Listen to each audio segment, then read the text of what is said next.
some people will say some of these actions are war crimes, that some of these actions are genocidal. I should be allowed to critique the state and not be deemed as being someone who hates Jews. Oh, 100%. It's one thing to disagree with the state of Israel. The next step, saying all Israelis are terrible, which I've certainly seen, would or should not be tolerated. You and I and everyone else has every right to criticize the Israeli government. That doesn't mean that all Israelis belong in that category, and certainly not all Jews. Navigating the post-October 7th, 2023 world has been a monumental challenge for Marsha Lederman. As a Jew living in Canada at a time of rising anti-Semitism, and as a columnist writing for one of the country's major newspapers.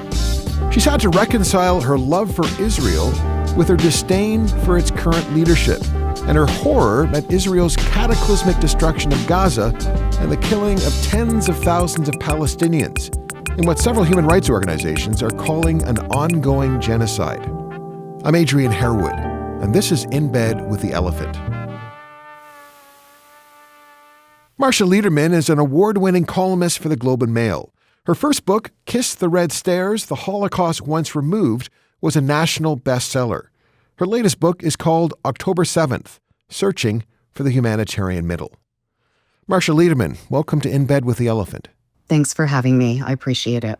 Marsha, on October 7th, 2023, a Hamas-led attack killed at least 1,139 people, including 639 Israeli civilians, and resulted in more than 200 Israelis being taken hostage. It began Saturday morning with a massive rocket barrage from Gaza striking across Israel.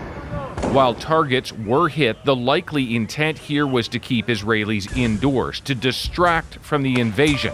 Tonight, we're here in Tel Aviv, this country struggling to process the brutality of Hamas's attack. Israel's military details atrocities, entire families killed in their homes. On the ground, hundreds of Hamas fighters poured across breached border points, smashing Israel's defenses, heading to more than 20 communities in a house-to-house search, largely unopposed. You write in your book that, quote, I was infuriated at how Hamas terrorists who went into Israel and murdered and raped and took people, children, hostage, were being held up as freedom fighters, as noble resistance. Yes, I'm still infuriated by that. It's not noble resistance to take children hostage. It's not noble resistance to rape young women at a music festival. It's not resistance to murder people. Like, how would you describe your understanding of why October 7th happened? I understand that it was a response to, well, I won't say occupation because Gaza wasn't occupied at that time, but the Hamas charter calls for the destruction of Israel. Hamas, which led those attacks, does not believe that Israel has a right to exist. And there has definitely been oppression of Palestinians and continues to be terrible oppression of Palestinians in Israel. I'm against the occupation, if that's not clear. So it's a reaction to that. And if you're going to try to get me to say that it's justified, I'm not going to say that. So in terms of the reaction, you're saying to occupation that the attacks that took place on civilians, on Israeli citizens on that day cannot be condoned, certainly not, but cannot be even, it's hard for you to make sense of what happened. Like, it's hard for you to even understand how something like that would take place given the circumstances in which people in Gaza have been living? Yeah, I don't understand how you go to a music festival full of a bunch of young men and women and take women and tie them to trees and rape them with implements. Or I could get into more details, but I don't want to. No, I don't understand that, and I won't. I don't understand barbarity. I don't understand taking babies hostage. I just don't. I understand being frustrated. I understand being frustrated is not a strong enough word. But there is nothing that justifies what happened on that day. Israel declares war after Hamas stages a stunning assault by land, air, and sea. Now there's growing fear the conflict is expanding. Retaliation to the surprise attack with force and vengeance, promising Hamas will pay an unprecedented price. Overnight, Gaza hammered by Israel with airstrikes. Hundreds are dead. Thousands of Israelis and Palestinians are wounded. Palestinians trapped inside Gaza with little food, water, or power. The growing fears of a humanitarian crisis as the fighting escalates.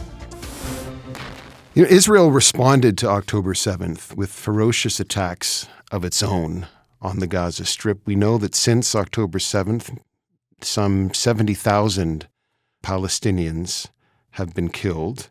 Much of the Strip has been razed to the ground. 80% of hospitals in Gaza have been destroyed. All the universities in Gaza have been obliterated. Thousands upon thousands of children have died, have been killed. How do you make sense of the state of Israel's response to what you describe as the barbarity of October 7th? Oh, I think it was far too prolonged. I'm not a military strategist, but I feel like it was an over-response. I feel like they're dealing with Hamas, which doesn't believe in their existence, which probably makes negotiating a deal more difficult. It's terrible. It's a catastrophe. It's just awful.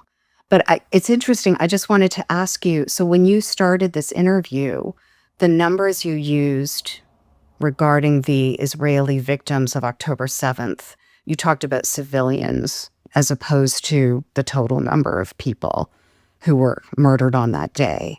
In other words, you're not including Israeli soldiers. And Israel, by the way, has conscription. So it's mandatory to serve in the military once you're 18, men and women. You're not making that distinction, whether it's 70,000 civilians or, none of us know, unfortunately, the exact numbers. But I just find that there is a bit of a double standard sometimes in the way people talk about this. So I also am absolutely appalled when anybody says something like, 70,000, could we believe Hamas? Well, so what if it's 50,000? What if it's 10,000? In any case, it's a horrific number. So I guess what I'm saying is I don't think the number comparison is, I don't think it's as meaningful as discussing the fact that all kinds of innocent people have been killed in this war and in the start of the war on October 7th. And it is horrific. Absolutely. I think what I was really trying to do was just to state the facts and just to try to provide as clear a picture as I could. And so when I noted the number, I think I said 1,139 people and 639 Israeli civilians. I think I noted, more than 200 Israelis taken hostage.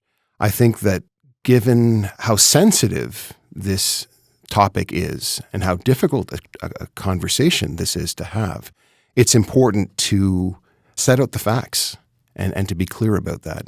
So that's why I invoked those numbers.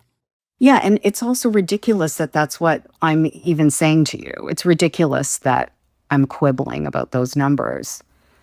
I'm heartbroken over what's happened and what's happening. It's still happening, even with the ceasefire. Babies should not be killed. It happens in war. It's awful. We can talk about the numbers of people that have been killed, and it's horrific. It's families, communities. But I so worry about the long-term effects of this, because when, and I hope it's a when, Gaza is rebuilt and these people get their lives back, those who are still alive, they will never be the same. Their families will have the trauma in their bones and their blood that I carry in mine. And that gives me, that breaks my heart. Because that's what we're seeing. We're seeing this happening in real time. And we're seeing something that's going to play out and continue to play out long after I'm around to watch it. It was clear to me, like in reading the book, that you at times seem to be struggling a little bit with some of the language that is used to describe, what's been going on in Gaza. I know Rosalie Abella, the former Supreme Court Justice, wrote a piece in which she says that this notion that what's taking place in Gaza, or what's been taking place in Gaza over the last 2.5 years, is genocide, is an affront. It's offensive. It is antithetical to the truth that this is a war. It's not a genocide. And in wars, bad things happen. But to call it a genocide is to engage in a kind of Jew hatred. When you're writing about what's going on in Gaza, how do you think about this word genocide? How do you think about words like war crimes? Rosalie Abella wrote that not recently. She wrote that a few months into the war, just to be clear. The first time I heard what Israel was doing in response to the October 7th attacks, described as a genocide, was probably in October of 2023. For sure it was November, but it was very soon after. And I thought maybe the person using that term doesn't know what a genocide is. They think it's a mass murder. It's a killing with many, many, many victims, which is terrible in and of itself. Let me be clear. Genocide is defined by the UN as killing members of a particular group or causing serious bodily harm or mental harm to that group, imposing measures intended to prevent births within the group, and forcibly transferring children of the group to another group. The idea being that, like, the intent to destroy. Exactly. So in whole intent, or in part, a national or ethnic or racial or religious group. Right. So we both have the definition in front of us. So yeah, a genocide legally is an attempt to white out a people, essentially with intent. Is that what the Israeli government was doing? When people started using that word very early on, I was certain, like, they don't understand. They must think genocide means killing a lot of people in a war. And things developed since then. I recognize that. I recognize that many deep thinkers and organizations, including Bestseller, which is an Israeli human rights organization, have used the term genocide. B'Tselem, the organization I work for, actually I should also say, together with Physicians for Human Rights Israel, a fellow human rights organization based in Israel, both reached the conclusion that what Israel is doing right now in the Gaza Strip is genocide. It is the deliberate, the coordinated action to destroy Palestinian society in the Gaza Strip. This is the textbook definition of genocide. I think what is so hard about hearing that word, first of all, when it started to be used, it was inappropriate, completely, absolutely wrong. Because it was too soon? Because it was too early? Because I don't think was Israel going in there trying to wipe everyone out? Is that what they were doing? And, after on October 10th, 2023. I mean, I don't know, actually. And this is why I'll eventually get to this. I'm not going to say whether I would call this a genocide or not, because a court is going to rule on that. A court that will have information that I don't have and you don't have. But in the early days, that it made me very suspicious that word was being used so quickly. And just so you understand, for the Jewish people, that word is so loaded and it's so strong. And I think what people immediately envision when they hear genocide is, Auschwitz, which is not accurate. That is not necessarily the definition of genocide. But it hurts to have that. There's something called Holocaust inversion, where, Benjamin Netanyahu is called Adolf Hitler, or Israel is compared to Nazi Germany. This is particularly offensive to people who were almost wiped out by the Nazi campaign. It feels like a cudgel. Is that it? Like it feels as if people are trying to exploit a situation by trying to attribute this horrific action, which is what a genocide is, to a community that itself suffered a genocide. Is that maybe a way of understanding it? Yeah, that's a very good way of putting it. But let me just say, that doesn't mean what has happened is not horrific. In fact, I believe war crimes probably have been committed, although, again, I don't know. I'm not the one to make that ruling. But it has been horrific. Is it a genocide? I don't know. I don't think it's the most important question. There's certainly a great deal of focus on it, which also makes me uncomfortable. But is it not important? Is it not important? Like, is that that determination? It is important, and international court is going to rule on it. I think we're going to learn a lot more about what's happened there when that happens. In a world drowning in misinformation and disinformation, never has the work of journalists been more important. That's why we here at In Bed with the Elephant are so grateful to our podcast's founding sponsor, Perfect Books, for their support of independent journalism. Perfect Books is an independent bookstore located at 258A Elgin Street in the heart of downtown Ottawa. Perfect Books, a store for book lovers.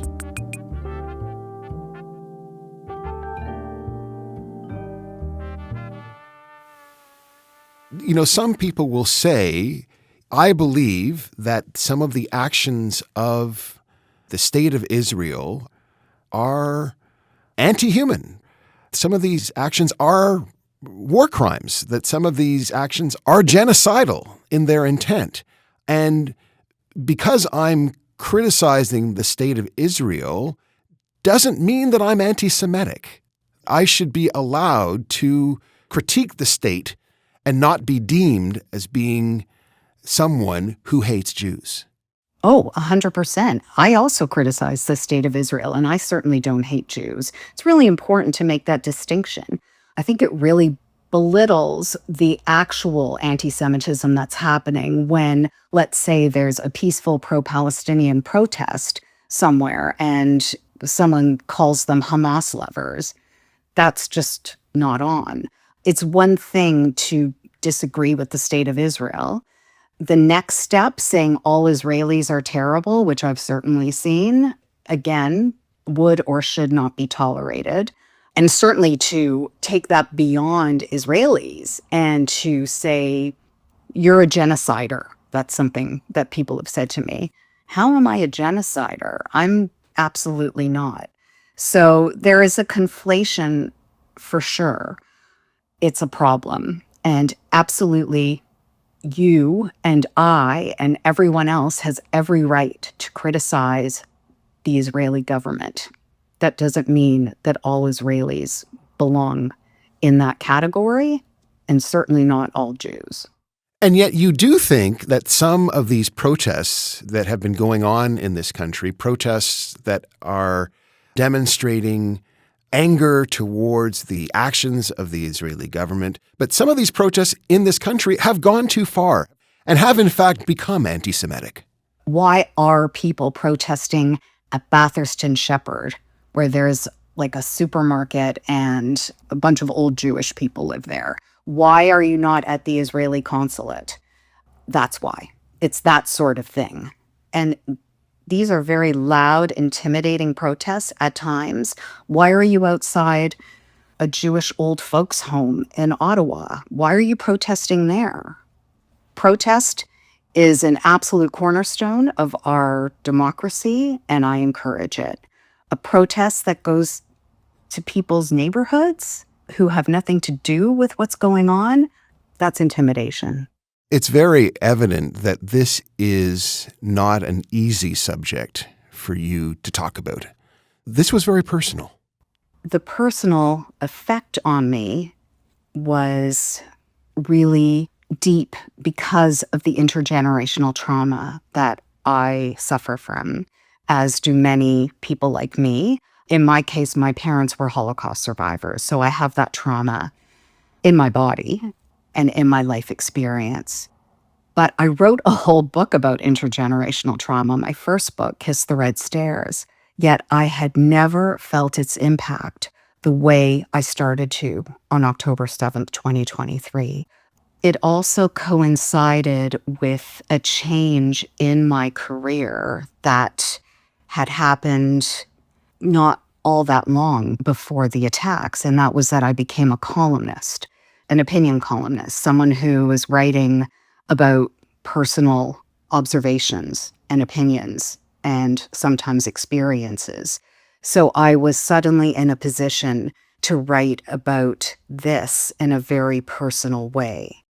Given your position as a columnist at the Globe and Mail, you've had to grapple with these issues. You've had to struggle with these issues over the last 2.5 years. And I'm wondering how you've done it, how you've managed, how you've tried to approach the kind of writing that you've been doing on a daily basis. Well, like I say, I try to approach it as a human being.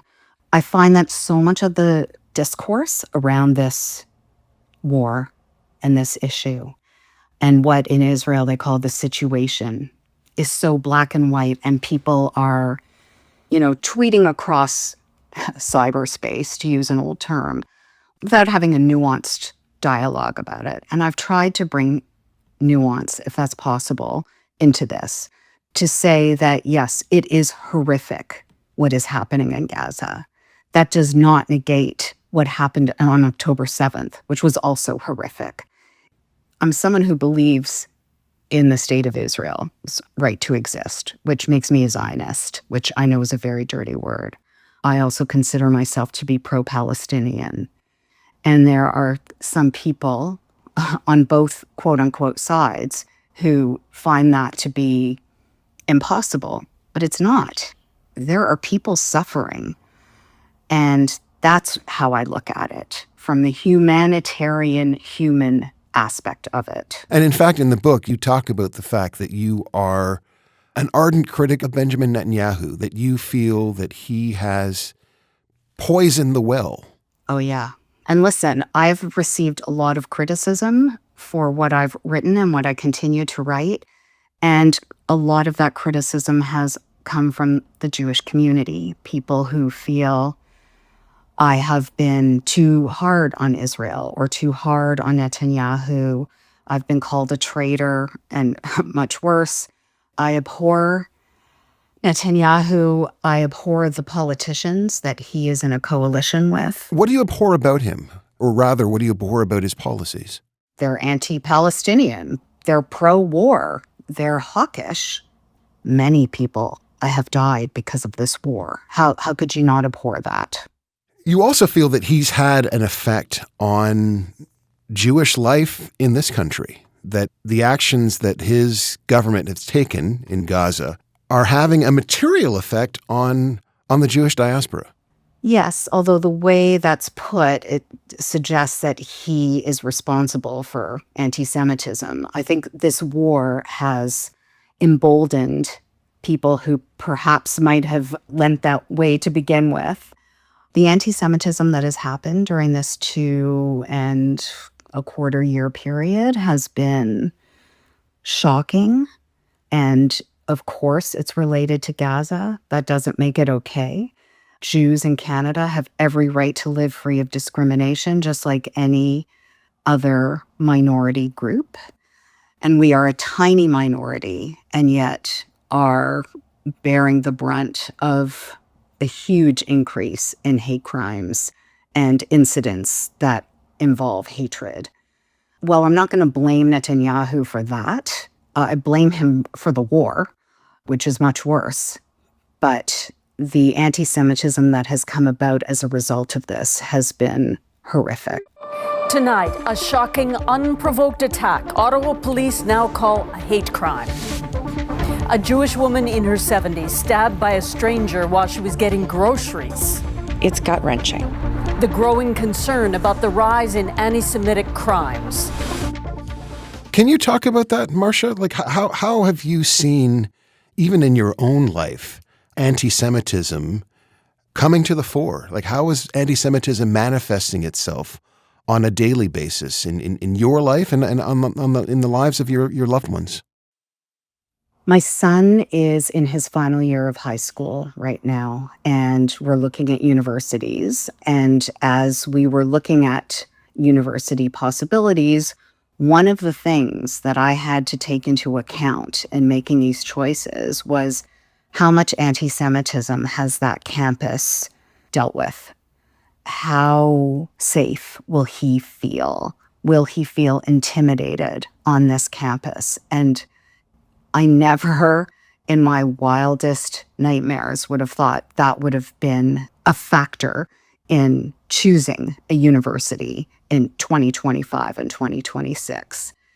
Holocaust Remembrance Day is coming up, and at the ceremonies that will happen across this country anyway, there will be so much security there. There has to be so much security as a result of the anti-Semitism and the threats to the community. That's crazy that when I go into a synagogue, which I do every now and then, I need to have my purse checked for weapons. I've had to go through a metal detector at a synagogue. This is where we're at. It's scary. It gets to you. You know, when I turned 30, my mother gave me a Jewish star for my birthday with my birthstone, and I would not feel comfortable wearing that in public right now. I haven't worn it in a very long time. You're afraid of being targeted. I'm not really afraid of physically being targeted. I think I'm more afraid of being looked at in a different way. I think people would look at me, and I know I've seen this. People will evaluate me based on the fact that I'm Jewish. And that is, again, something I never thought I would have to deal with. How does it make you feel? It scares the hell out of me. Even though I know I'm safe. I am so safe. I'm in Canada. Nothing's going to happen to me. But that's a rational thought. I'm not rational about this. Like, my body is processing this in a way that is not rational. I'm much better now, but if you and I were talking in the fall of 2023, I would be a panicked mess. You know, you are expressing a lot of confidence, I would suggest, in Canada. You're suggesting that you don't think anything is going to happen here. Is that feeling shared, you would say, by other Jewish friends of yours? And I'm thinking in the wake of, for example, the attack that took place on Bondi Beach in Sydney, Australia in December. In the wake of that, are people still feeling that this country is safe for them? There are people I know who did not show up for Hanukkah, public Hanukkah events here in Canada because they felt fear. I know people in Toronto in particular are very upset about protests that have been targeting a Jewish neighborhood near Bathurst and Shepherd, which incidentally is where I grew up.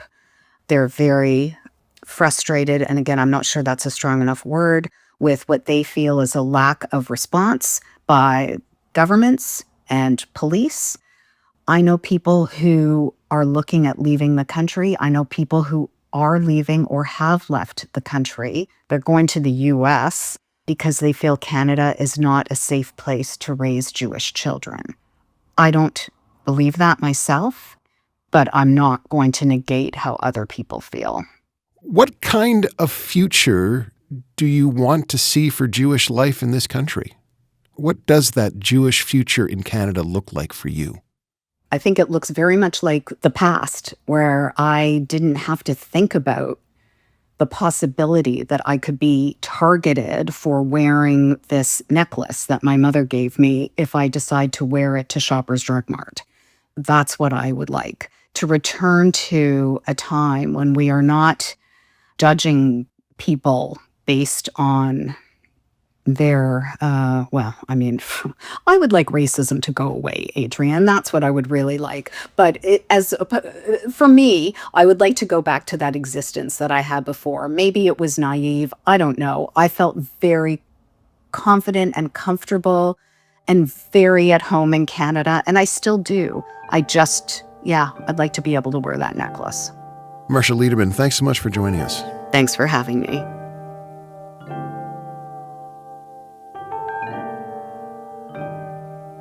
You've been listening to In Bed with the Elephant, a production of Ricochet Media.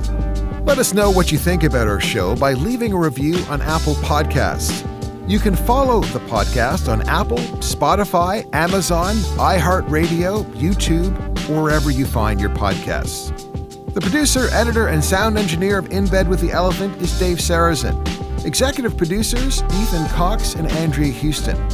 Music, Parker Harewood. Graphics, Connor Kaloran. I'm Adrian Harewood. See you next time.